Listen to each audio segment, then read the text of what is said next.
বাংলাদেশ সড়ক পরিবহন শ্রমিকের ছত্রছায়ায় গত 4 বছরে 6,000 কোটি টাকার বেশি চাঁদাবাজি হয়েছে। সড়ক পরিবহনে সংগঠন পরিচালনা ব্যয় দেখিয়ে এই চাঁদাবাজিকে বৈধতাও দেওয়া হয়েছে। আর সড়কের চাঁদাবাজিকে প্রাতিষ্ঠানিক রূপ দিয়েছিলেন বাংলাদেশ সড়ক পরিবহন শ্রমিক ফেডারেশনের সভাপতি ও সাবেক নৌ পরিবহন মন্ত্রী শাহজাহান খান। চাঁদাবাজির একটি বড় অংশ নিয়মিত গেছে শাহজাহান খানের পকেটে। ফেডারেশনের শীর্ষ নেতা হওয়ার সুবাদে পরিবহন মালিক সমিতির অপর প্রভাবশালী নেতাকে সঙ্গে নিয়ে সড়ক থেকে কোটি কোটি টাকা চাঁদাবাজি করেছেন। অভিযোগ রয়েছে, যারা চাঁদা দিতে অস্বীকার করত তাদের শাহজাহান খান তার মাস্তান বাহিনী দিয়ে শায়েস্তা করত।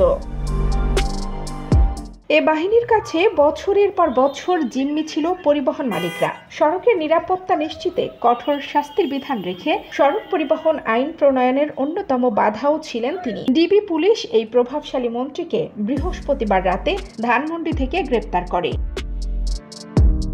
বিভিন্ন টার্মিনাল উপজেলা পর্যায়ে চাঁদা তুলে 5 ভাগের 1 ভাগ বাংলাদেশ সড়ক পরিবহন শ্রমিক ফেডারেশনের নামে গেছে। এই ফেডারেশনের সবকিছুই চলেছে শাহজাহান খানের ইশারায়। 2009 থেকে 2020 সাল পর্যন্ত পরিবহন সেক্টরে 12,000 কোটি টাকা চাঁদাবাজি করেছে শাহজাহান খানের লোকজন।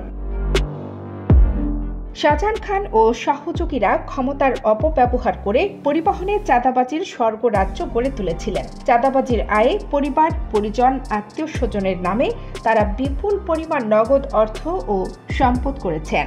আওয়ামী লীগ 2009 সালে ক্ষমতায় আসার পরপরই পরিবহন খাতে অপ্রতিরোধ্য হয়ে ওঠেন নেতা শাহজাহান খান। 5 আগস্ট আওয়ামী লীগ সরকারের পতনের আগ মুহূর্ত পর্যন্ত পরিবহন খাতে একচ্ছত্র প্রভাব ছিল তার। 2009 সাল থেকে সড়কে বিক্ষিপ্ত আকারে নানা অঙ্কের চাঁদা তোলা হতো। মাদারীপুর 2 আসনের সংসদ সদস্য ছিলেন শাহজাহান খান। তিনি প্রথমবার 1986 সালে স্বতন্ত্র প্রার্থী হিসেবে মাদারীপুর 2 আসন থেকে সংসদ সদস্য নির্বাচিত হন। একই আসন থেকে পরে তিনি বাংলাদেশ আওয়ামী লীগের মনোনয়নে 1991, 1996, 2001, 2008, 2014, 2018 ও 2024 সালের নির্বাচনে সংসদ সদস্য নির্বাচিত হয়েছিলেন। কানিজ ফাতেমা নিপা, খবর সংযোগ।